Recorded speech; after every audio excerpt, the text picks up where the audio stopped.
الرجیم بسم اللہ الرحمن الرحیم خیرکم من تعلم القرآن وعلمہ رب یسر ولا تعسر وتمم بالخیر وبک نستعین۔ اللہ رب العزت کا کروڑوں بار شکر ہے کہ آج ہم اس کی توفیق اور احسان سے نبی کریم صلی اللہ تعالیٰ علیہ وآلہ وسلم کے نالین پاک کے تصدق سے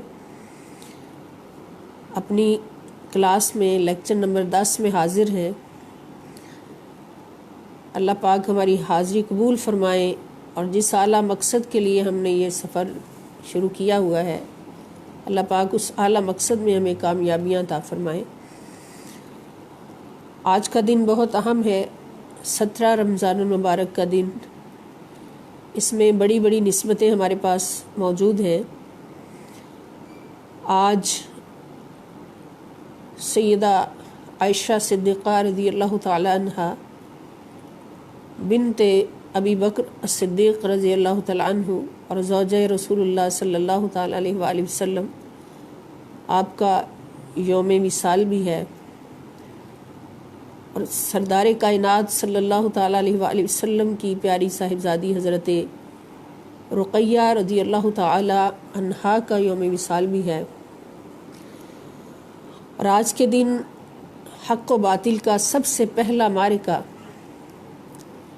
کہ جس کو یوم بدر، معرکہ بدر کا نام دیا جاتا ہے، جو میدان بدر میں ہوا، اور حق اور باطل کی، اسلام اور کفر کی سب سے پہلی جنگ، جس میں خود رسول اللہ صلی اللہ تعالیٰ علیہ وآلہ وسلم نے بحیثیت سالار اعظم شرکت فرمائی، اور اپنے مٹھی بھر 313 صحابہ کرام رضوان اللہ تعالیٰ علیہم اجمعین کے ساتھ میدان بدر میں کفر کو بہت بڑی شکست دی۔ بہت بڑا درس ہے اس معرکہ میں، قیامت تک آنے والے مجاہدین کے لیے، محافظین اسلام کے لیے، محافظین عظمت رسول صلی اللہ علیہ وآلہ وسلم کے لیے، اور اسلامک ریاستوں کے محافظین کے لیے بہت بڑا ایک راستہ ہے، بہت بڑا ایک درس ہے، بہت بڑا نمونہ ہے کہ یہاں پر ظاہری اسلحہ بہت کم تھا، مگر جس اسلحہ کی بنیاد پر اللہ پاک مومنین کو فتح و نصرت سے نوازتے ہیں، وہ اسلحہ اللہ پاک نے اس ازلی معرکہ میں دکھا دیا، اس پہلے غزوہ میں دکھا دیا۔ اور وہ اسلحہ کون سا ہے؟ اللہ پاک قرآن کریم میں ارشاد فرماتے ہیں کہ وَأَنْتُمُ الْأَعْلَوْنَ إِن كُنتُم مُؤْمِنِينَ،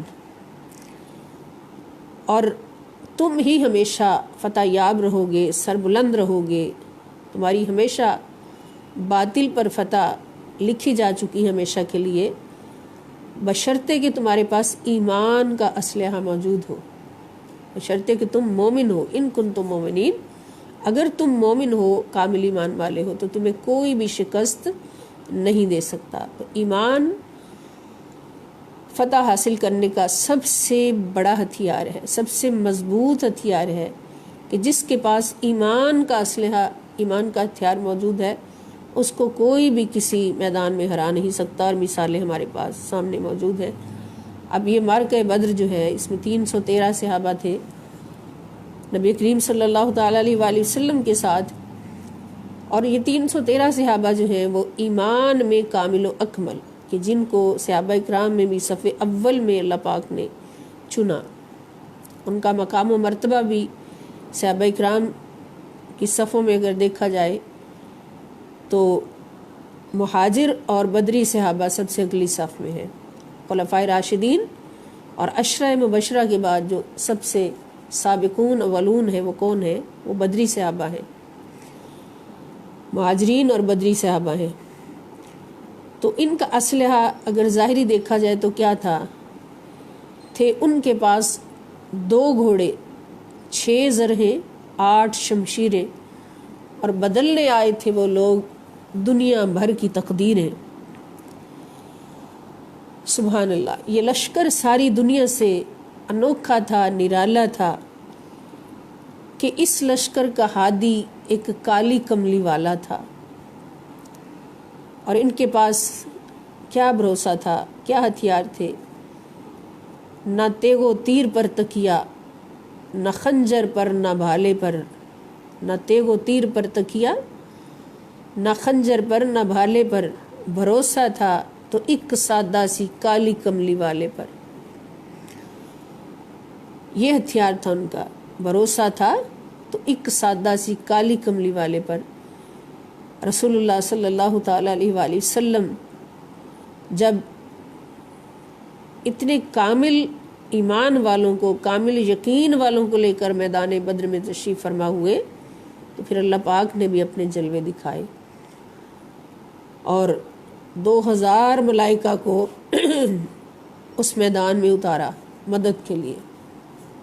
اس سے ہمیں پتہ چلا کہ جن کا ایمان مکمل ہوتا ہے وہ اپنے ایمان پر کسی بات کا سودا نہیں کرتے، ایمان کو کبھی بھی فروخت نہیں کر سکتے، اپنی جانیں لٹانے کے لیے تیار ہو جاتے ہیں، اپنی خون دینے کے لیے تیار ہو جاتے ہیں، سب کچھ قربان کر سکتے ہیں، مگر اپنا ایمان کبھی بھی باطل کے ہاتھ میں بیچ نہیں سکتے۔ تو پھر ان کی مدد کے لیے اللہ تعالیٰ آسمان سے فرشتوں کو اتارتا ہے، ان کی فتح و نصرت کی ان کو خوشخبریاں دیتا ہے، اور آسمان سے فرشتوں کو اتارتا ہے، اور فرشتوں کو ان کے دشمنوں سے لڑاتا ہے، اور فرشتے آ کے دشمنوں کی گردنیں بھی کاٹ کاٹ کے پھینکتے ہیں، اور اللہ رب العزت کی طاقت بن کر اس میدان میں اترتے ہیں۔ اور ہم دیکھتے ہیں کہ اس میدان میں سب سے پہلا معرکہ ہے، اور تھے ان کے پاس 2 گھوڑے تھے، 6 زرہیں تھیں، اور صرف 8 تلواریں تھیں۔ 8 تلواریں رکھنے والا 313 کا لشکر ایک طرف ہے، اور 950 گھوڑے، تلواریں، زرہیں، تیر اور نیزے رکھنے والا 950 کا لشکر ایک طرف ہے، مگر اور اس لشکر کے اندر ابو جہل جیسا سردار اور پہلوان بھی شامل ہے۔ لیکن جب اللہ رب العزت کی مدد آئی، کس بیس پر؟ ایمان کی بنیاد پر، اللہ کا وعدہ ہے۔ تو پھر کیا ہوا کہ ابو جہل جیسا کڑیل بھی چھوٹے بچوں کے ہاتھوں گرا دیا گیا، وہ بھی اسی جنگ میں مارا گیا جو تکبر کا ایک مجسم تھا، اور اپنی طاقت پر اس کو اتنا گھمنڈ تھا۔ تو 950 تقریباً 1000 تلواروں کے مقابلے میں صرف 8 تلواروں نے 70 بڑے بڑے سردار مار بھی دیے، اور 70 بڑے بڑے سردار اسیر بھی کر لیے، اور فتح و کامرانی کے ساتھ الحمدللہ تاجدار کائنات محبوب رب العالمین صلی اللہ تعالیٰ علیہ وآلہ وسلم کی قیادت میں، سالاری میں، وہ لشکر فتح و کامیابی کے ساتھ واپس لوٹا، اور اللہ پاک نے دکھا دیا کہ مسلمانوں ہمیشہ تم سربلند رہو گے، مومنوں بس اپنا ایمان سنبھال کر رکھنا، ایمان کا سودا نہیں کرنا کہیں بھی، کوئی بڑی سے بڑی دولت بھی تمہارے سامنے آئے تو ایمان کا سودا نہیں کرنا۔ جتنا ایمان تم سنبھال کر رکھو گے، ایمان مضبوط رکھو گے، تو کوئی بڑے سے بڑی طاغوتی طاقت تمہیں گرا نہیں سکے گی۔ یہی سبق آج تک ہر سپہ سالار نے اپنے ماتھے پہ سجا کے رکھا، اور الحمدللہ الکریم کہ وہ ہر میدان میں فتح یاب ہو کے آیا۔ خالد بن ولید رضی اللہ تعالیٰ عنہ نظر آتے ہیں، محمد ابن قاسم رحمۃ اللہ علیہ نظر آتے ہیں، اور ارطغرل غازی نظر آتے ہیں رحمۃ اللہ علیہ، اور اس طرح کے سینکڑوں سپہ سالار جنہوں نے اس ایمان کی دولت کو اپنے سینے میں سجا کے، اپنے ماتھے کا جھومر بنا کر، اپنے ہاتھ میں اس کی تلوار پکڑ کر نکلے ہیں،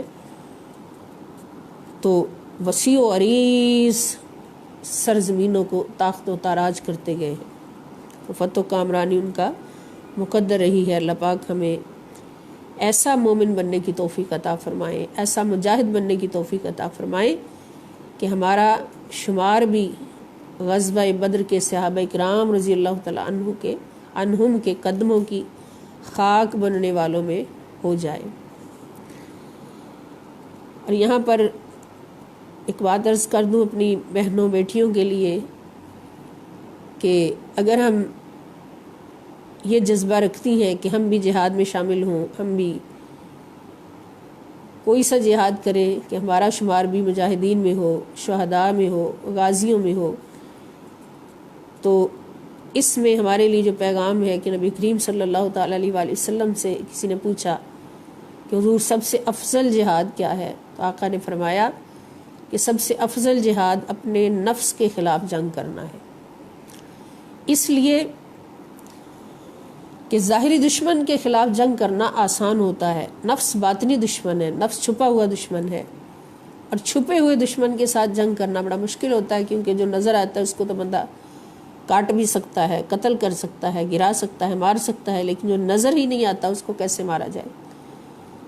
تو اس کو مارنے کے طریقے بھی اللہ پاک نے ہمیں قرآن میں سکھا دیے، رسول اللہ صلی اللہ تعالی وسلم نے اپنے اسوہ حسنہ سے، اپنی سیرت طیبہ سے، اہل بیت اطہار نے اپنی سیرت طیبہ سے، اولیاء کرام نے اپنی سیرت طیبہ سے ہمیں سکھا دیے۔ تو حضور نے فرمایا کہ سب سے افضل جہاد اپنے نفس کے خلاف جنگ کرنا ہے۔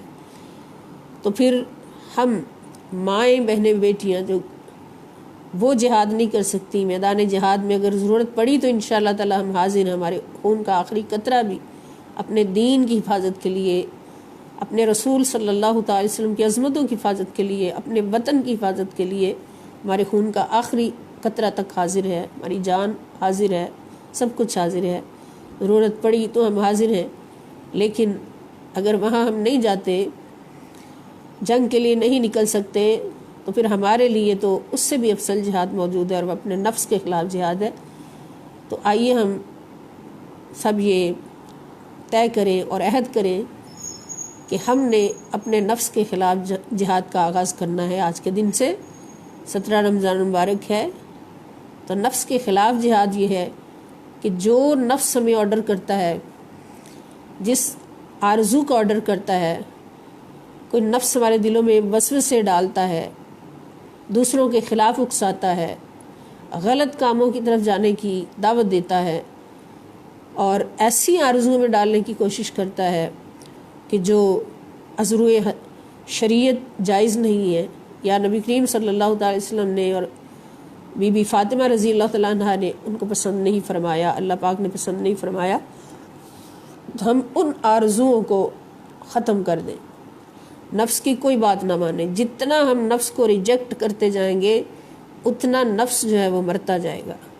اولیاء کرام کی یہی شان ہے کہ ان کو مقام ولایت اسی جنگ کے بعد ملا ہے کہ انہوں نے نفس کے خلاف زبردست جنگ کی ہے، زبردست جہاد کیا ہے، کہ نفس جو کہتا ہے اس کی بات نہیں ماننی، حتیٰ کہ نفس اگر چاہتا ہے کہ گھی سے چوپڑی روٹی کھائی جائے تو اللہ کا ولی کہتا ہے تجھے چوپڑی نہیں سوکھی کھلانی ہے۔ نفس اگر کہتا ہے کہ تازی روٹی کھائی جائے تو اللہ کا ولی کہتا ہے تجھے تازی نہیں، تجھے سوکھی روٹی کھلانی ہے۔ ہر نفس کی آرزو کو ٹھکرایا، ہر آرزو کو ٹھکرایا، اور جوں نفس کی آرزو کو ٹھکراتے کہ نفس کو خوراک نہیں ملی تو نفس مرتا گیا، حتیٰ کہ جس دن نفس بالکل ہلاک ہو گیا، اندر سے ختم ہو گیا، تو پھر وہ دل جو تھا وہ خدا کا کعبہ بن گیا، اللہ کا گھر بن گیا، بیت اللہ بن گیا، اور وہ بندہ شیخ عبد القادر جیلانی ہو گیا، وہ داتا علی حجویری ہو گیا، وہ خواجہ اجمیری ہو گیا، وہ بابا فرید شکرگنج ہو گیا، وہ حق باہو سلطان ہو گیا۔ تو نفس کے خلاف جنگ کرنا سب سے بڑا جہاد ہے۔ تو ہم مائیں بہنیں بیٹیاں گھروں میں بیٹھے یہ کام کر سکتی ہیں یا نہیں؟ اگر ہم چاہیں، ہماری چاہت بن جائے تو بڑی آسانی سے کر سکتی ہیں کہ ہر اس آرزو کو ٹھکراتے جائیں جو اللہ اور اس کے رسول صلی اللہ علیہ وسلم کو پسند نہیں ہے۔ نفس آرزو ہی وہ کرواتا ہے جو اللہ اور اس کے رسول صلی اللہ تعالی وسلم کو پسند نہیں ہوتی۔ تو اسی جنگ میں کامیابی سے چلنے کے لیے، کامیابی حاصل کرنے کے لیے نبی کریم صلی اللہ تعالی علیہ وآلہ وسلم نے ہمیں علم حاصل کرنے کی طرف لگایا، اور علم کا درجہ عبادت سے کتنا افضل فرمایا کہ ایک عبادت گزار بندہ انتہائی عبادت گزار کی 24 گھنٹے اس کے عبادت میں گزرتے ہیں، مگر عالم نہیں ہے، علم نہیں ہے اس کے پاس، تو اس کا پھر حال کیا ہوتا ہے کہ شیطان اس کو اپنے حملے میں لے سکتا ہے، اس پر حملہ کر سکتا ہے، کامیاب ہو سکتا ہے، نفس اس کو اکسا سکتا ہے، وہ کوئی نہ کوئی نفس کی خرابی میں مبتلا ہو سکتا ہے۔ مگر جو عالم ہوگا، عالم بعمل ہوگا، وہ کبھی بھی نفس کے نرغے میں نہیں آتا۔ اس لیے اس جنگ میں کامیابی کے لیے اللہ پاک نے فرمایا کہ علم حاصل کرو، تفکر کرو، تدبر کرو۔ قرآن کی آیات میں بارہا مقامات پر اللہ پاک فرماتے کہ افلا یتفکرون، افلا یتدبرون، کیا وہ غور و فکر نہیں کرتے؟ کیوں نہیں کرتے؟ ان کو کرنا چاہیے۔ اور اللہ کے بندے وہ ہیں، رحمان کے بندے وہ ہیں جو جب آسمان کی طرف دیکھتے ہیں تو کیا کہتے ہیں؟ ربنا ما خلقت ھذا باطلا سبحانک فقنا عذاب النار، کہ اللہ کی نشانیوں کو دیکھتے جاتے ہیں اور اللہ کو پہچانتے جاتے ہیں، غور و فکر کرتے ہیں۔ جو غور و فکر کرتا ہے وہی پہچانتا ہے اللہ کو۔ میں نے عرض کیا تھا کہ صوفیاء کرام کا ہی ارشاد ہے کہ عالم وہ نہیں جس نے 1000 کتابیں پڑھ لی، بلکہ عالم وہ ہے جس کے دل میں خوف خدا پیدا ہو گیا۔ تو علم کا درجہ جو ہے عبادت سے بہت افضل رکھا، جیسا حدیث پاک ہم نے پڑھی بھی ہے، سنی بھی ہے گزشتہ لیکچرز میں، کہ حضور صلی اللہ تعالی وسلم فرماتے ہیں کہ ایک مومن تکیہ لگا کر آرام سے بیٹھے بیٹھے اللہ کی کسی آیت میں غور کرتا ہے، ایک لمحے کے لیے، ایک لمحہ کتنا ہوتا ہے؟ آنکھ جھپکنے کی دیر، ایک لمحے کے لیے غور کرتا ہے تو اس کو 70 برس کی عبادت سے افضل ثواب مل جاتا ہے۔ تو 70 برس لگاتار باوضو رہنا اور عبادت میں مصروف رہنا،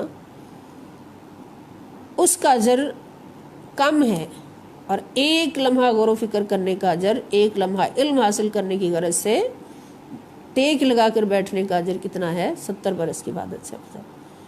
تو علم جو ہے یہ عبادت سے افضل قرار دیا گیا، اس لیے کہ علم ہی ہے جو نفس کے خلاف جہاد کرواتا ہے، نفس کے خلاف جنگ کرواتا ہے، نفس کو مارنے کی ہمیں سکھاتا ہے، ہمیں نفس کو مارنے کا اسلحہ مہیا کرتا ہے، وہ علم ہے۔ جیسے ہم نے وہ حضور شیخ عبد القادر جیلانی رضی اللہ تعالیٰ عنہ کا واقعہ سنا ہوا ہے کئی بار، کہ ایک بار وہ وضو فرما رہے تھے تو شیطان بادل کی صورت میں آ گیا اور آ کے اس نے پکارا کہ میں عبد القادر، میں تیرا رب ہوں، میں نے تیری ساری عبادتیں قبول کر لی، اب بے شک تو نماز نہ پڑھ، عبادت نہ کر، تو مجھے قبول ہے۔ اس طرح کے الفاظ بولے تو سیدنا شیخ عبد القادر جیلانی رضی اللہ تعالیٰ عنہ کوئی عام عبادت گزار نہیں تھے، بہت عبادت کرتے تھے، مگر صرف عبادت گزار نہیں تھے، کوئی عام شخص نہیں تھے، بلکہ ایک بہت بڑے عالم بعمل تھے۔ آپ نے فوراً سوچا کہ میرا رب کبھی نماز سے نہیں روک سکتا، میرے رب نے تو اپنے محبوب رحمت للعالمین صلی اللہ تعالی وسلم کو نماز سے نہیں روکا، نماز میں چھوٹ عطا نہیں فرمائی، تو ضرور یہ شیطان ہے۔ آپ نے فرمایا لا حول ولا قوت الا باللہ العلی العظیم، تو شیطان ہے جو مجھے نماز سے روکتا ہے، میرا رب کبھی نماز سے نہیں روکتا۔ تو آگے سے پھر جواب آیا کہ عبد القادر، یہ دوسرا حملہ تھا شیطان کا، اب ہمارے جیسا عام شخص نہیں سمجھ سکتا تھا، لیکن عالم اس نے سمجھا۔ شیطان نے کہا کہ آج عبد القادر تیرے علم نے تجھے بچا لیا، اگر کوئی بے علم ہوتا تو کبھی نہ بچ سکتا، شکار ہو جاتا۔ تو پھر اللہ کے اس عالم بندے نے، اس مفکر اور مدبر بندے نے پھر فرمایا کہ لا حول ولا قوت الا باللہ العلی العظیم، اے مردود شیطان، مجھے میرے علم نے نہیں، میرے رب کے فضل نے بچایا ہے، میرے رب کی رحمت نے بچایا ہے۔ تو یہ ایک عالم اور بے علم میں فرق ہوتا ہے۔ تو اسی لیے ہمیں علم حاصل کرنے کا اللہ پاک نے اور نبی کریم صلی اللہ تعالی وسلم نے بہت زیادہ زور دیا کہ علم حاصل کرو تاکہ نفس کے خلاف جنگ جو ہے اس میں بھی تم کامیاب ہو جاؤ۔ تو اللہ پاک ہمیں توفیق عطا فرمائے۔ آج کی ان تینوں نسبتوں سے تینوں یعنی اہم جو آج کے ہیں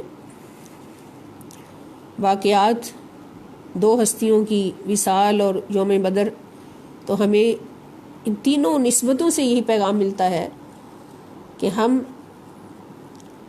عالم بن جائیں، باعمل بن جائیں، تاکہ ان ہستیوں کی طرح سے کامیاب زندگی گزار سکیں اور اللہ اور اس کے رسول صلی اللہ تعالیٰ علیہ وآلہ وسلم کی بارگاہ میں کامیابی کے ساتھ پہنچ سکیں اور کوئی ندامت نہ رہے۔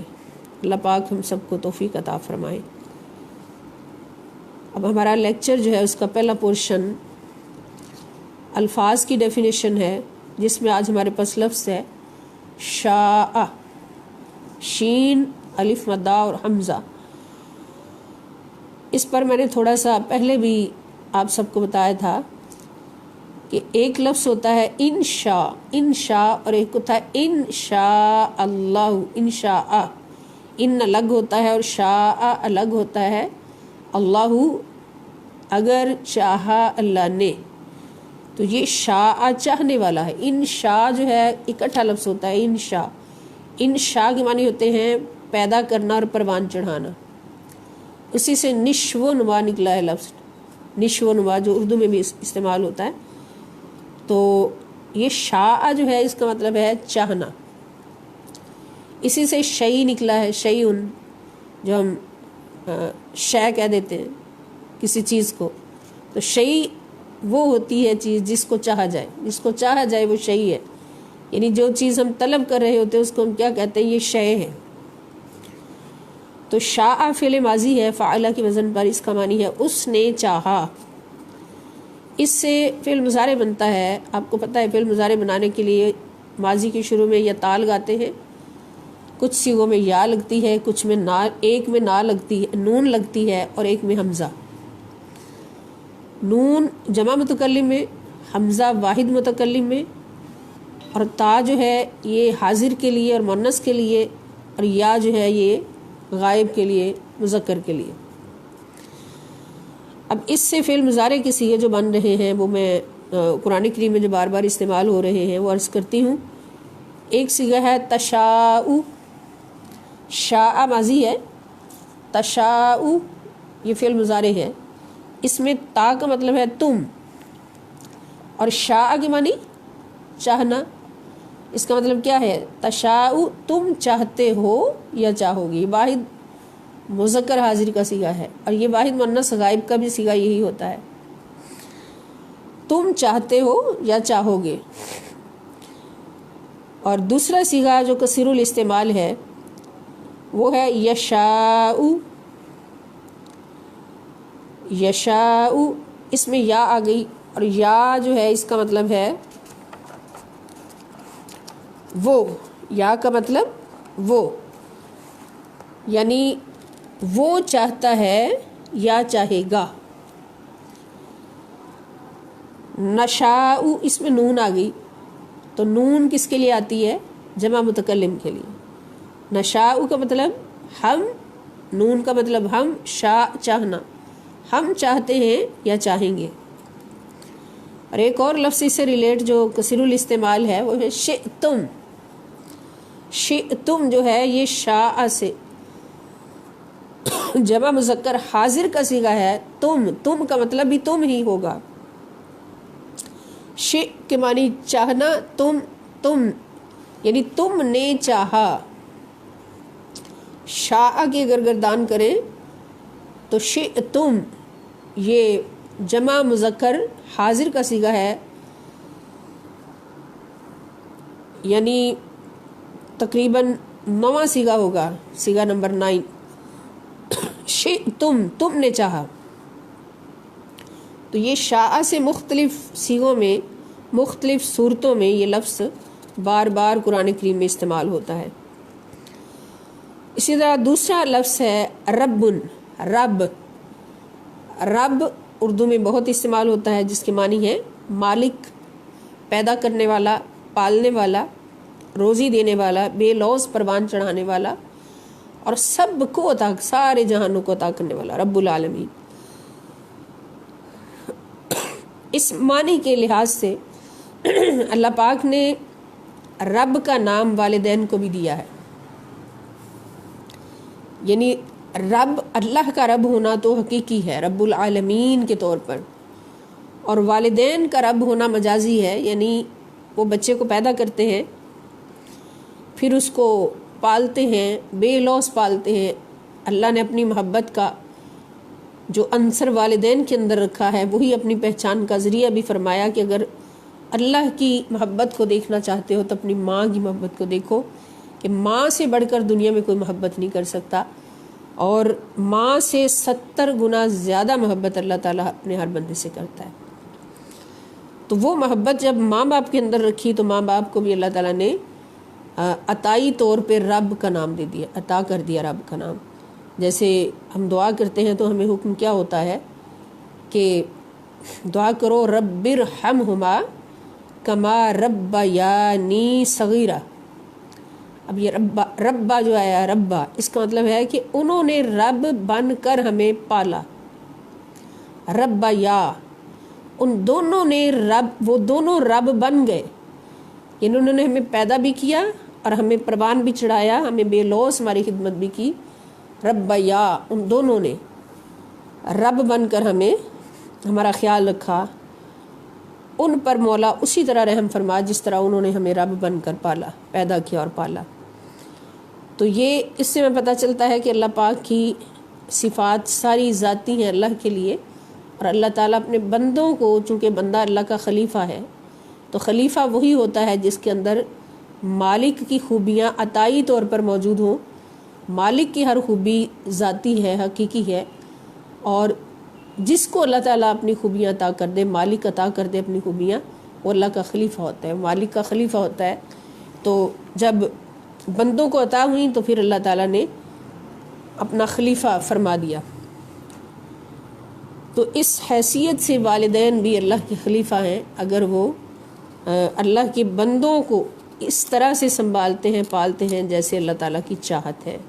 اللہ کے بندے، اولاد جو ہوتی ہے وہ ان کے پاس اللہ کی امانت ہوتی ہے، اور اس امانت کو اسی طرح سنبھالتے ہیں، سنوارتے ہیں، کھلاتے ہیں، پلاتے ہیں، حلال روزی کھلاتے پلاتے ہیں، اور پوری شریعت مطہرہ کے مطابق، اللہ اور اس کے رسول صلی اللہ علیہ وسلم کی محبت کے مطابق ان کی پرورش کرتے ہیں اور ان کا پورا خیال رکھتے ہیں۔ اللہ کے نیک بندے بنا کر ان کو دنیا میں چھوڑتے ہیں تو وہ اللہ تعالیٰ کی خلافت کا، رب ہونے کا حق ادا کر دیتے ہیں۔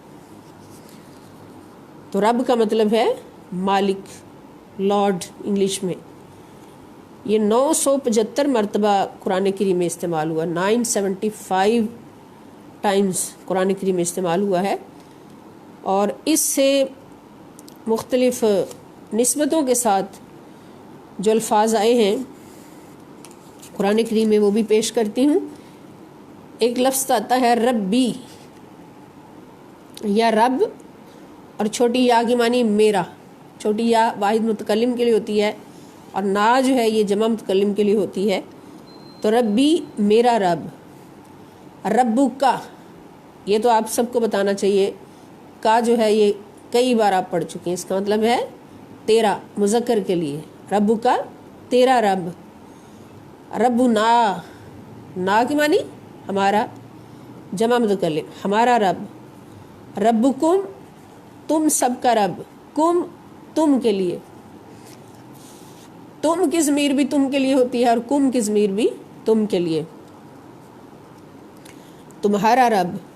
تو یہ مختلف صورتوں میں 975 ٹائمز قرآن کریم میں استعمال ہوا ہے، تو انشاءاللہ ہمارے لیے مشکل نہیں ہوگا انہی نسبتوں کے ساتھ، ربی، ربکا، ربنا، ربکم، ربہو، ربہا، آخر میں جو بھی ضمیر آئے گی اس کے مطابق، رب الملائکہ، فرشتوں کا رب، رب الناس، انسانوں کا رب۔ تو یہ مختلف صورتوں میں آیا ہے۔ یہ ہمارا پہلا پورشن ہو گیا، اور دوسرا پورشن ہمارا لیکچر کا حدیث پاک ہے، اور آج بھی بہت پیاری حدیث پاک ہے جو ہم نے پڑھنی ہے۔ عن ابن عمر رضی اللہ تعالی عنہما قال قال رسول اللہ صلی اللہ علیہ وآلہ وسلم بنی الاسلام علی خمس، شہادت اللہ الہ الا اللہ وان محمد رسول اللہ واقام الصلاۃ وایتاء الزکاۃ والحج وصوم رمضان. یعنی اس کا مطلب ہے کہ عبداللہ ابن عمر رضی اللہ تعالی عنہما سے روایت ہے، قال فرماتے ہیں قال رسول اللہ صلی اللہ علیہ وآلہ وسلم کہ رسول اللہ صلی اللہ علیہ وآلہ وسلم نے فرمایا بنی الاسلام، بنیا بنیاد رکھی گئی، الاسلام کی، بنیا بنیاد سے ہے یعنی بنا رکھی گئی، بنیاد رکھی گئی اسلام کی اعلیٰ پر خمسن 5 باتوں پر، 5 چیزوں پر. یعنی اسلام کی بنیاد 5 چیزیں ہیں، اسلام کے 5 ستون ہیں جن پر اسلام کی پوری بلڈنگ جو ہے وہ کھڑی ہے.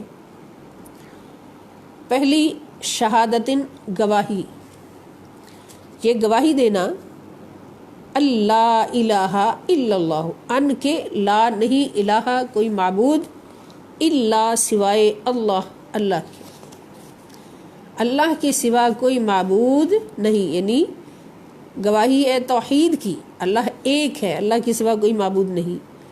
اور اس کے ساتھ گواہی اور انا بے شک محمدن، محمد صلی اللہ علیہ وآلہ وسلم رسول اللہ، اللہ کے رسول ہے. یعنی کلمہ طیبہ پڑھنا سب سے پہلی بنیاد ہے، کلمہ طیبہ کا اقرار کہ لا الہ الا اللہ، اللہ کے سوا کوئی معبود نہیں، قابل عبادت نہیں، صرف ایک اللہ کی عبادت ہے. اور بے شک محمد صلی اللہ علیہ وآلہ وسلم، محمد رسول اللہ، محمد صلی اللہ علیہ وآلہ وسلم اللہ کے رسول ہے. کلمہ شہادت کی گواہی دینا یہ پہلی بنیاد ہے. اور اقام، قائم کرنا، اقام کے معنی قائم کرنا، الصلاۃ نماز، نماز قائم کرنا، نماز پڑھنا نہیں، صرف پڑھنا نہیں بلکہ قائم کرنا. جیسے آپ نے سورۃ الماعون کے اندر پڑھا نا فویل للمصلین، کہ بربادی ہے نماز پڑھنے والوں کے لیے. الذین، وہ کون ہیں؟ الذین هم یراؤون، جو صرف ریاکاری کرتے ہیں نماز میں اور دوسروں کو مانگنے پر چیزیں، عام چیزیں بھی نہیں دیتے، بخیل ہیں، انتہائی کنجوس ہیں، خلق خدا کی بھوک اور پیاس کا خیال نہیں رکھتے، خلق خدا کا درد نہیں ان کے دل میں، تو وہ نماز پڑھتے ہیں، قائم نہیں کرتے. اور جو نماز قائم کرتے ہیں وہ کون ہے؟ کہ جو نماز پڑھتے ہیں تو ان کے دل اللہ کا کعبہ بن جاتے ہیں، دل ریشم کی طرح نرم ہو جاتے ہیں دوسروں کے لیے، اپنوں کے لیے. تو نماز قائم کرنا جو ہے یہ نماز اسلام کا دوسرا ستون ہے. وایتاء الزکاۃ، واو اور ایتاء ادا کرنا، الزکاتی زکوٰۃ کا، یعنی مال و جان کی زکوٰۃ بھی ادا کرتے رہتے ہیں، اپنے مال کو پاک کرتے رہتے ہیں، زکوٰۃ بھی اسلام کا ستون ہے. والحج، اور حج کرنا بیت اللہ کا. اور حج جو ہے یہ صاحب استطاعت پر زندگی میں ایک بار فرض ہے، باقی جتنی بار وہ کر لے وہ ایکسٹرا میں ہوگا، فرض میں نہیں ہوگا. وصوم رمضان، اور روزہ رکھنا رمضان کا، جیسے آج کل ہم الحمدللہ الکریم روزے رکھ رہے ہیں. تو یہ 5 ستون ہیں کہ ایک اللہ کی اور رسول اللہ صلی اللہ علیہ وسلم کی گواہی دینا، اور دوسرے نماز قائم کرنا، تیسرے زکوٰۃ ادا کرنا، اور چوتھے حج کرنا بیت اللہ کا، اور 5ویں رمضان کے روزے رکھنا. تو اس سے جو مضمون ہمیں سمجھ آتا ہے وہ یہی کہ ارکان اسلام 5 ہیں: شہادت توحید و رسالت، نماز قائم کرنا، زکوٰۃ ادا کرنا، روزہ رکھنا اور حج کرنا. یہ 5 ارکان ہیں اسلام کے جن پر اسلام کی بنیاد قائم ہوتی ہے. تو اب ہمیں خود ہی سوچنا ہے کہ یہ 5 ارکان اگر ہم نے اپنی پوری صحت کے ساتھ ادا کیے، پوری توجہ کے ساتھ اور تکمیل کے ساتھ ادا کیے، تو انشاءاللہ ہماری دین کی عمارت جو ہے وہ بہت مضبوط ہوگی، اس کو کوئی گرا نہیں سکے گا. اور اگر ان میں کہیں رکھنا آ گیا کہ نماز پڑھی ہے مگر نماز کا مقصد پورا نہیں کیا، زکوٰۃ کا مہینہ آیا ہے تو مال کو ایسے چھپا لیا جیسے یہی سب کچھ ہے، حالانکہ حضور علیہ السلام کا فرمان ہے، قرآن کا فرمان ہے کہ جو مال زکوٰۃ کا بچا کے رکھتا ہے تو وہ اپنے لیے قیامت کے دن کے لیے سانپ اور اژدہے جمع کرتا ہے۔ وہی مال ہوگا جو اژدہے بنا کر، یہ قرآن میں لکھا ہے، جو زکوٰۃ کا بچایا ہوا مال ہوگا، یہ سوچ کر کہ ہم اتنی زکوٰۃ دے دی تو ہمارا مال گھٹ جائے گا۔ حالانکہ اللہ پاک بار بار وعدہ فرماتے ہیں کہ زکوٰۃ دینے سے، صدقات و خیرات کرنے سے مال گھٹتا نہیں، بلکہ اللہ تعالیٰ سود کو گھٹاتا ہے اور یربی صدقات، اور صدقات کو بڑھاتا ہے۔ صدقات دینے سے، زکوٰۃ دینے سے مال 700 گنا، بلکہ واللہ یضاعف لمن یشاء، اللہ تعالیٰ جس کے لیے چاہے 700 گنا سے بھی زیادہ بڑھا کے اجر اس کے لیے لکھ دیتا ہے قیامت کے دن کے لیے، اور دنیا میں بھی بے شمار عطا کرتا ہے۔ تو جو بچا کے رکھتا ہے وہ سزا کے لیے پھر تیار ہو جائے نعوذ باللہ کہ یہ مال اس کے کسی کام نہیں آنا، قبر میں ہی کام نہیں آنا تو حشر میں کہاں جانا۔ اور اسی طرح زندگی میں حج فرض ہو اور کوئی بندہ استطاعت رکھنے کے باوجود حج نہ کرے، کہ اس کے پاس مال بھی ہے، اس کے پاس وقت بھی ہے، اس کے پاس ہمت بھی ہے اور ہر چیز موجود ہے حج ادا کرنے کے لیے، فرض ادا کرنے کے لیے، لیکن وہ حج نہیں کر رہا، اس کی طرف رغبت نہیں کر رہا، اس فرض کو ادا نہیں کر رہا، تو نعوذ باللہ، کروڑ بار نعوذ باللہ، کہ نبی کریم صلی اللہ تعالی وسلم فرماتے قیامت کے دن اس کا شمار یہودیوں میں ہوگا یا عیسائیوں میں ہوگا، نعوذ باللہ، جس نے اس فرض کو استطاعت کے باوجود پورا نہ کیا۔ اس لیے ہمیں دعا بھی کرنی چاہیے اور کوشش بھی کرنی چاہیے کہ اللہ پاک نے ہمارے اوپر حج فرض کیا ہے تو ہم اس کو سب سے پہلے اس فرض کو ادا کرو۔ اسی طرح رمضان کے روزے رکھنا، بعض دوستوں کو، بعض لوگوں کو دیکھا ہے کہ اچھی بلی صحت کے باوجود بھی روزہ نہیں رکھتے، حالانکہ رمضان کا ایک روزہ چھوڑنا یہ اتنا بڑا فرض ہے رمضان کے روزے، کہ نبی کریم صلی اللہ تعالی وسلم فرماتے کہ جو رمضان کا ایک روزہ جان بوجھ کر بغیر کسی عذر کے چھوڑتا ہے، بغیر کسی شرعی عذر کے چھوڑتا ہے، تو پوری زندگی کے روزے رکھے تو وہ ساری زندگی کے روزے بھی اس ایک روزے کے برابر نہیں آ سکتے۔ اتنا بڑا وزن ہے رمضان کے روزوں کا، اور حضور فرماتے ہیں اگر تمہیں پتہ چل جائے کہ رمضان کے روزوں کا اجر کیا ہے اور ان کی عظمت کیا ہے تو تم میں سے ہر کوئی رو رو کے کہے گا کہ یا اللہ پوری زندگی کو رمضان بنا دے۔ ہم پوری زندگی رمضان کے روزے رکھیں گے، ہمیں کوئی تکلیف نہیں ہوگی۔ تو یہ پانچوں ارکان اپنی اپنی جگہ اتنے عظیم ہیں، اتنے اہم ہیں کہ ان میں سے کسی رکن میں بھی رکھنا اندازی کرنے سے اسلام کی عمارت جو ہے وہ خراب ہو جاتی ہے، پھر انسان کہیں کا نہیں رہتا۔ ان پر اگر ہم پورا عمل کریں گے اور ان کو پوری صحت کے ساتھ پانچوں ارکان کو ادا کرتے رہیں گے تو انشاءاللہ تعالی ہم یہاں بھی کامیاب ہیں، قبر میں بھی کامیاب ہیں، اور انشاءاللہ تعالی حشر میں بھی خوشخبریاں لیتے ہوئے اٹھیں گے۔ اللہ کے فضل و کرم سے اللہ پاک ہمیں توفیق عطا فرمائے۔ اب اس حدیث پاک کو محبت کے ساتھ یاد کرنا، ہر روز اس کو یاد رکھنا ہے۔ یہ حدیث پاک ایسی ہے جس کو ہر لمحہ ہم یاد رکھیں تو پھر ہمارا کام جو ہے وہ بہت آسان ہوگا۔ عن ابن عمر رضی اللہ تعالی عنہما قال قال رسول اللہ صلی اللہ علیہ وسلم بنی الاسلام علی خمس شہادت اللہ الہ الا اللہ وان محمد رسول اللہ صلی اللہ علیہ وسلم واقام الصلاۃ وایتاء الزکاۃ والحج وصوم رمضان۔ اس کو 3 بار پڑھ لیں تو انشاءاللہ تعالی یاد ہو جائے گی، اور اس کو ہر روز یاد رکھنا ہے، ہر روز اس کو یاد رکھنا ہے تاکہ ہم اپنی زندگی میں اس کو لاگو کر سکیں۔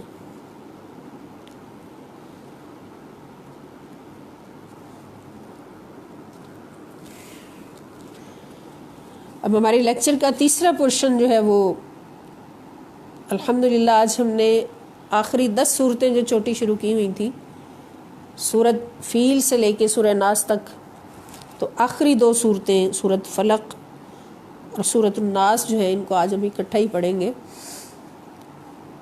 تو یہ صورتیں آج ہمارا آخری یہ سبق ہے، تیسرا پورشن۔ آج یہ صورتیں ختم ہو جائیں گی تو پھر ان کی جگہ بھی ہم بڑی صورتوں کو ٹائم دیں گے انشاءاللہ، پھر وہ بھی جلدی پوری کریں گے۔ تو ان دونوں صورتوں کے بارے میں، یہ سورہ اخلاص کے بارے میں بھی ہم نے یہ پڑھا کہ دونوں روایات ہیں کہ مکی ہیں، کوئی کہتا ہے مکی ہیں، کسی روایات میں ہے کہ یہ مدنی ہے۔